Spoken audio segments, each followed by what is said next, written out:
উনি একজন এত ইসলামিক দৃষ্টিতে চলে, এত সুন্দর সুন্দর কথা বলে। সোহেল ভাইয়ের কথা আমাদের সাথে এমন ভাবে চলাফেরা ছিল যেমন পরিবারের একই সদস্য এরকম ভাবে, কিন্তু ওই ভাইয়া আমাদের সাথে বা জনগণের সাথে প্রতারণা করব এটা কোনোদিনও আশা করিনি। বিসমিল্লাহির রহমানির রহিম। সম্মানিত সাংবাদিক বৃন্দ, আসসালামু আলাইকুম। এর মধ্যে আমি একটু কথা বলে নিই। আমার পরিচয় হচ্ছে কানিজ ফাতেমা, আমার বাসা বাগিচাগাঁও। আর আমি আজকে একটা অসুস্থ মানুষ, আমি অপারেশনের পেশেন্ট। তো আমি জুলাই যোদ্ধার আমার দুই সন্তান জুলাই যোদ্ধাতে গুলি খাইছে প্রায় 14-15টা। আমি সেই সন্তানের মা হয়েও ভোগান্তি হয়ে আজকে এই পরিস্থিতির সম্মুখীন হয়েছি। তো এটা দুঃখের বিষয় নিয়ে আমি এখানে আসছে। যাই হোক, তো আজ খুব নিরুপায় হয়ে আপনাদের সামনে ধর্মের লেবাসে প্রতারণকারী জামায়াতে ইসলাম মনোনীত কুমিল্লা 3 মুরাদনগরের এমপি প্রার্থী ইউসুফ হাকিম সোহেল ওরফে ইউসুফ সোহেল আমাদের সম্পত্তি আত্মসাতের বিচারের দাবিতে সংসদ সম্মেলনে এসেছি। আমি কানিজ ফাতেমা, আমার স্বামী মোহাম্মদ ফরাদ হুসাইন, তিনি বন্ধন ফুডস অ্যান্ড বেভারেজ লিমিটেডের নির্বাহ পরিচালক ছিলেন। প্রতিষ্ঠানটি 2005 সালে যাত্রা শুরু করে, কিন্তু বিভক্তি ঘটে গত আওয়ামী লীগ সরকারের আমলে। বিশেষ করে 2014 সালের নির্বাচনের পর জামায়াত ইসলামের সাথে সংশ্লিষ্টতার কারণে কোম্পানির চেয়ারম্যান ডাক্তার মিজানুর রহমান সবুজ এবং এমডি নজরুল ইসলাম রাজনৈতিক কারণে গা ঢাকা দেয়। তখন কোম্পানির কার্যক্রম পরিচালনা করার জন্য 2016 সালে আমার স্বামী মোহাম্মদ ফরাদ হুসাইন ও ডক্টর মহসিন রেজাকে সকল কার্যক্রম পরিচালনা তথা জমি ক্রয় বিক্রয়ের ক্ষমতা হস্তান্তর করা হয়।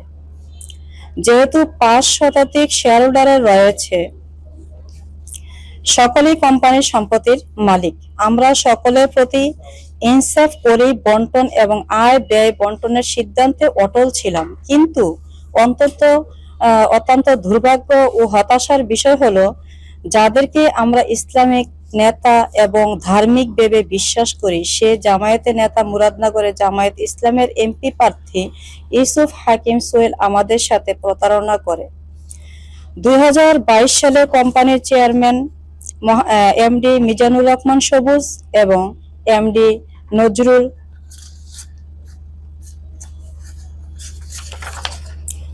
নজরুল ইসলামের স্বাক্ষর জালিয়াতি করে সে নিজেকে চেয়ারম্যান এবং তার আপন ছোট ভাই মোহাম্মদ মুসা শাকিলকে এমডি করে প্রতিষ্ঠানটির ভুয়া মালিক সাজে এবং এই কোম্পানির সকল শেয়ার হোল্ডারদের অজান্তে প্রতিষ্ঠান নির্বাহী পরিচালক ফরাদ হুসাইন ও পরিচালক ডক্টর মহসিন রেজার স্বাক্ষর নকল করে কোম্পানির দাউদকান্দি ইলিটগঞ্জের 156 শতক জমি তার বাবার আব্দুল হাকিমের নামে লিখে নেন। কোম্পানির সকল শেয়ার হোল্ডারদের পরামর্শে 2022 সালে আমরা যখন দাউদকান্দি ইলিটগঞ্জের 156 শতক জমি বিক্রি করতে গ্রাহককে নিয়ে যাই, তখন স্থানীয়রা জানায় এই জমি জামায়াত নেতা ইউসুফ হাকিম সোহেলের বাবা আব্দুল হাকিমের, এটা বিক্রি করা হবে না বলে উনি জানিয়ে গেছেন। তখন আমরা রেজিস্ট্রেশন অফিস সহ এবং সংশ্লিষ্ট অফিস সমূহে গিয়ে জানতে পারি এই জমি ইউসুফ সোহেল তার বাবার নামে লিখিয়ে নিয়েছে। আমরা তৎক্ষণাৎ জমির খারিজ বাতিলের চেষ্টা করি। এতে তার প্রতারণা ও সংশ্লিষ্টদের আর্থিক লেনদেন থাকায় আমরা ব্যর্থ হয়ে আদালতের শরণাপন্ন হই। আমাদের এমডি নজরুল ইসলাম মহামান্য হাইকোর্টে রিট দায়ের করেন। এছাড়াও ভুয়া দলিলের বিরুদ্ধে কুমিল্লা আদালতে মামলা দায়ের করেন আমার স্বামী মোহাম্মদ ফরাদ হুসাইন। আদালতে মামলাটি আমলে নিয়ে পিবিআই তদন্তে দেওয়ার পর পিবিআই জয়েন্ট স্টককে ইউসুফ হাকিম সোহেলের কর্তৃক দেওয়া চেয়ারম্যান ও এমডি এর স্বাক্ষর নকলকৃত কাগজপত্র জব্দ করেন। সম্মানিত সাংবাদিকবৃন্দ, একজন ইসলামিক দলের নেতা এভাবে যদি জনতার সাথে প্রতারণা করে, তাহলে সে এমপি হয়ে জনগণের কি উপকার করবে?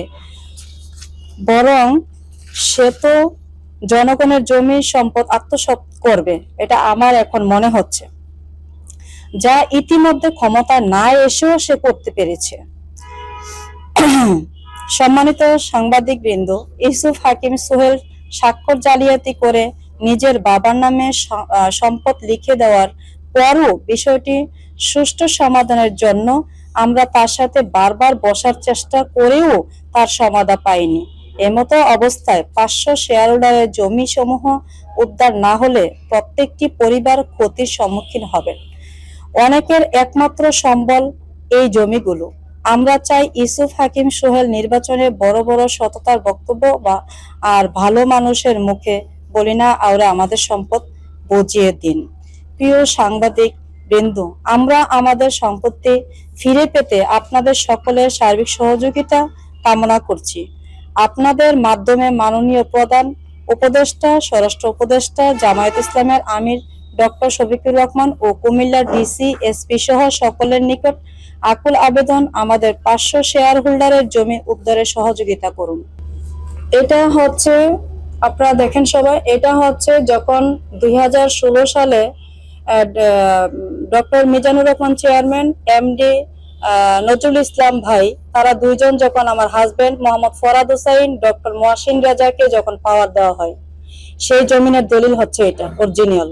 এটা হচ্ছে দলিল। তাদেরকে যখন পাওয়ার দেওয়া হয়, তাদেরকে বলা হয়েছে যে তোমরা এখন এটা ক্রয় বিক্রয় সবকিছু করতে পারবা, কিন্তু এটা 16 সালের। আচ্ছা, এটা হচ্ছে এটা। আর এই যে এটা থেকে নকল করা দলিল হচ্ছে, এই যে ওনার দলিল হচ্ছে এটা, এটা হচ্ছে যে পুরা নকল করা। এটা করছে কে? আমাদের সোহেল ভাই, এখন যে নতুন করে এমডি প্রার্থী, আরে মানে আপনার এমপি প্রার্থী হতে যাচ্ছেন উনি, ওনার এটা হচ্ছে যে নকল দলিল করা। আপনারা যদি ঘেটে ঘেটে দেখতে চান তাও দেখতে পারেন, এটা হচ্ছে নকলটা। সো এখানে যে নকল করছে, এই যে দেখেন প্রত্যেকটা মানুষের সিগনেচার যে নকল করছে, এটা হচ্ছে যে নজরুল ভাইয়ের সিগনেচার নকল করা, এবং কি ডক্টর, এখানে প্রত্যেকটা মানুষের সিগনেচার নকল করা। এই যে এখানে প্রত্যেকটা মানুষের সিগনেচার নকল করা। আর এগুলা নকল যে করছে সেটা আপনারা প্রমাণ কিভাবে করবেন, সেটা হচ্ছে দেখেন আমার কাছে মিজানুর রহমান যে চেয়ারম্যান, ওনার অরিজিনাল স্বাক্ষর হচ্ছে এটা। আর নজরুল ইসলাম যিনি হচ্ছেন এমডি আর চেয়ারম্যান, দুইজনের অরিজিনাল স্বাক্ষর হচ্ছে এটা। ঠিক আছে, অরিজিনাল স্বাক্ষর এটা। আচ্ছা, এই বিষয়ে যখন আমরা, উনি যখন এই ভুয়া দলিল করে নিল, এই ভুয়া দলিল করার পরে আমরা কিন্তু এখনো মামলা চলতেছে, মামলা করে ফেলছি। আর ওই যে রিট দায়ের করছে, এই রিটের কাগজপত্র এগুলা আপনারা চাইলে সবাই ঘেটে ঘেটে দেখতে পারেন, আমার কোনো আপত্তি নাই। এটা তারা অবশ্যই স্বীকার করবে, কারণ তারাও তো ভোগান্তি। আর বিষয়টা হচ্ছে যে ভাই, এমডি বলেন, চেয়ারম্যান বলেন, নির্বাহ পরিচালক বলেন, পরিচালক বলেন, সবচেয়ে বড় কথা হচ্ছে এটা আমরা জমিটা এককভাবে কারণ না, এটা জনগণের, রাইট? এটা জনগণের। যেহেতু জনগণের জমিনটা সে আত্মসাৎ করছে, যদি শেয়ার হোল্ডারদের জমিটা সে আত্মসাৎ করছে, তাহলে এখানে কেন এমডি চেয়ারম্যান স্বীকার করবে না, স্বীকারোক্তি দিবে না বা আসবে না? এখন আমি এটা এই মুহূর্তে আমি এখানে আসছি, আমি মনে করেছি যে এই একটা সময় আমার এটা উদ্ধারের প্রয়োজন মনে করি, এই সময়টা আমি বেটার মনে করছি। সো আমি অসুস্থ শরীর নিয়ে এখানে আপনাদের সামনে উপস্থিত হয়েছি। একমাত্র আইনের ব্যবস্থায় এখন আমাদের মামলা, আমার হাজবেন্ড ফরাদ হোসাইন মামলা করেছে, তো মামলা চলতেছে, এখন মামলা ইয়াতে আছে, মামলা করেছে আপনারা। আমি তো এখানে দেখেন মার্চ মাসের 5 তারিখে মামলা দায়ের করা হয়েছে, মামলা চলতে এই বছর 2025-এ। আর এর মধ্যে আমরা যথাসাধ্য অনেক চেষ্টা করেছি তাকে নিয়ে, আমরা পারিনি বিধায় তারপর লাস্টে আমরা মামলাতে গেছি আর কি। এর আগ পর্যন্ত আমরা চেষ্টাই চালিয়ে গেছিলাম। এটা আসলে ওইখানের দর দামটা এখানে আমি সঠিকলি বলতে পারতেছি না। ধরেন যদিও এখানে নাও জানি 156 শতক জায়গার দাম, হয়তোবা এখানে তো নিশ্চয়ই কোটি কোটি টাকার সম্পদ হবে ভাই। আমার কথা হচ্ছে স্পষ্টবাদী, এখানে কোটি টাকা না, লাখ টাকা না, 1000 টাকা না, 100 টাকার জিনিস তো নাকি, এটা পাবলিকের জিনিস।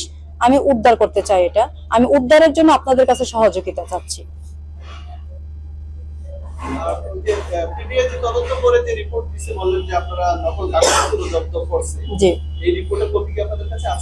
হ্যাঁ, রিপোর্ট যেটা আমরা রিড যেটা দাখি করছি, এটার কপি সবগুলো আমার কাছে আছে। থেকে যে কাগজপত্রগুলো জব্দ করছে, জাল স্বাক্ষর বা এরকম যে প্রতিনিধি ছিল, জাল স্বাক্ষরগুলো এগুলা তো এই যে উঠাইছি, এই যে দেখেন সবগুলো আছে। টিভিআই কর্তৃক কাগজ। হ্যাঁ হ্যাঁ, টিভি কর্তৃক কাগজগুলা। ওনাকে তো এই পর্যন্ত আপনার 2022 থেকে 2025 পর্যন্ত এই পর্যন্ত আমরা চেষ্টায় ছিলাম উদ্ধারের, একত্রে বসে সমাধানের জন্য। এই পরিস্থিতি এসে এটা উদ্ধার করতে হবে এরকম আমাদের পরিকল্পনায় এরকম কোনো ইয়েই ছিল না। তো শেষ পর্যন্ত ওনার একটার পর একটা অজুহাত দেওয়ার কারণেই আজকে এই পরিস্থিতির মোকাবেলা আমি হয়েছি। না, এখানে কেউ আসেনি। এখানে এটা হচ্ছে যে আমার ছেলে, যে জুলাই মাসের যুদ্ধের সময় 13-14টা গুলি খেয়েছিল, এটার বড় আরেকটা ছেলে আছে। তো আমি আরেকটা কথা আপনাদেরকে একটা দুঃখ শেয়ার করতে চাই এই সঙ্গে। দেখেন, এই আমার খুব কষ্ট লাগে ভাই, যখন 16 সালে যখন এই দলিল আমার হাজবেন্ডকে যখন পাওয়ার দেওয়া হয় এমডি নজরুল ইসলাম এবং চেয়ারম্যান তার নাম কি, ওই যে কি যে মিজানুর রহমান, যখন পাওয়ার দেওয়া হয় 16 সালে দিয়েছিল। আমাদের অফিসটা যখন জব্দ করা হয় তখন কিন্তু 14 সালে। এই 16 সালে যখন হয়েছে, 18 সালে আমার, তোমরা 18 সালে পরীক্ষা দিল এসএসসি, 18 সালে আমার দুই ছেলে ইস্পাইনি থেকে ইন্টার পরীক্ষা দেয়। তখন আমাদের সময় এত খারাপ ছিল যখন এটা ইয়ে করে ফেলছে।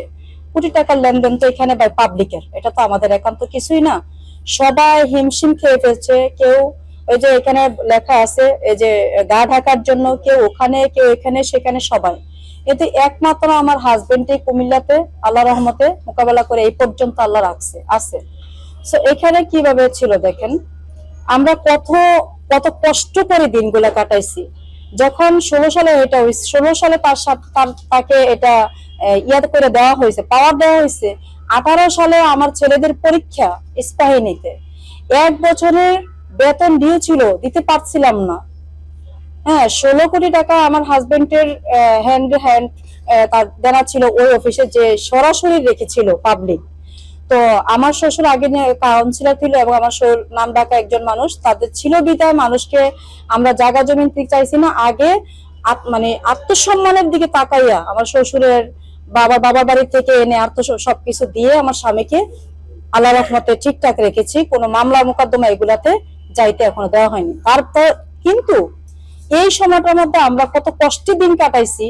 আমার হাজবেন্ডের নামে 156 শতক জায়গা থাকার পরেও আমার 2 সন্তানের বেতন আমি স্পেনিতে দিতে পারছি না। কালকে পরীক্ষা, আজকে আমাদেরকে ডাকাইছে যে পরীক্ষা দেওয়া যাবে না, আমরা প্রবেশপত্র নিতে পারছিলাম না।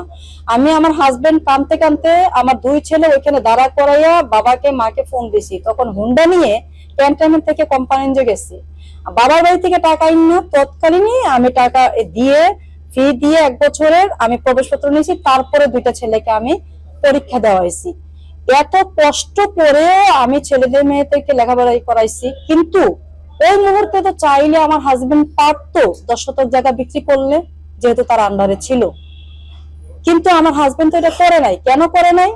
আমার হাজবেন্ড সে একটা অনেস্ট ম্যান, কিন্তু এই কাজটা সে করতে পারে না, করেও না ইনশাআল্লাহ। কিন্তু উনি একজন, এই আমার ভাই সোহেলের কথা বলছি, উনি একজন এত ইসলামিক দৃষ্টিতে চলে, এত সুন্দর সুন্দর কথা বলে। সোহেল ভাইয়ের কথা আমাদের সাথে এমন ভাবে চলাফেরা ছিল যেমন পরিবারের একই সদস্য এরকম ভাবে। কিন্তু ওই ভাইয়া আমাদের সাথে বা জনগণের সাথে প্রতারণা করব এটা কোনোদিনও আশা করিনি। এবং মানে ভাই বলতে আপনারা আমার ভাই, রাইট? ভাই বলতে ওনাকে তো আমি সোহেল বলে বলতে পারি না, আমি ভাই সম্মানিত, সম্মান দিয়ে কথা বলতে হবে। তো এ হচ্ছে, উনি যেহেতু আমাদের মুরাদনগর এলাকার, আমার বাবার বাড়ি ওই এলাকায়, তো এই কাজটা আমি কোনোদিন আশা করিনি। আমি এইখানে আমার শ্বশুর বাড়ি, আমি খুব লজ্জিত। না, উনি তো নিয়ে গেছে তো নিয়ে গেছে, এটা নিয়ে ওনার আর কোনো মাথা ঘামাঘামি নাই। এটা নিয়ে যত প্রবলেমে পড়তেছে আমরা পড়তেছি, এটা নিয়ে যত ভোগান্তি আছে আমরা ভুগতেছি। আজকে আমার এখানে আসা কেন? কেন এমডি আসলো না? কেন আমি বলি কেন কেউ আসলো না? আজকে আমি কেন আসছি? আমার আসার মূল কারণই এটা, যেহেতু আমার হাজবেন্ডের নাম এটা ছিল, আমার হাজবেন্ডের নামে এটা ছিল। সো মানে পুরা মানে ইয়াটাই কিন্তু আমার হাজবেন্ডের উপর আসছে, দায়ভারটাই কিন্তু আমার হাজবেন্ডের উপর আসছে। কারণ যখন জমিনটা হস্তান্তর করে ওনার নামে, তখন কিন্তু বলা হয়েছে সবাইকে যে জমিটা ফরাদ ভাইয়ের নামে, মহসিন ভাইয়ের নামে এটা পাওয়ার দিয়ে দিচ্ছি, তোমাদের যার যার যখন সমস্যা হয় ভাই বিক্রি করে তোমাদেরকে দিয়ে দিবে, এরকম কথা বলেই কিন্তু আমার হাজবেন্ডকে এটা দেওয়া হয়েছিল। সো এখন পুরাটা এই ভোগান্তি ভুগতেছে আমার হাজবেন্ড। সো আমার হাজবেন্ডের পক্ষ থেকেই আমার এখানে আসা।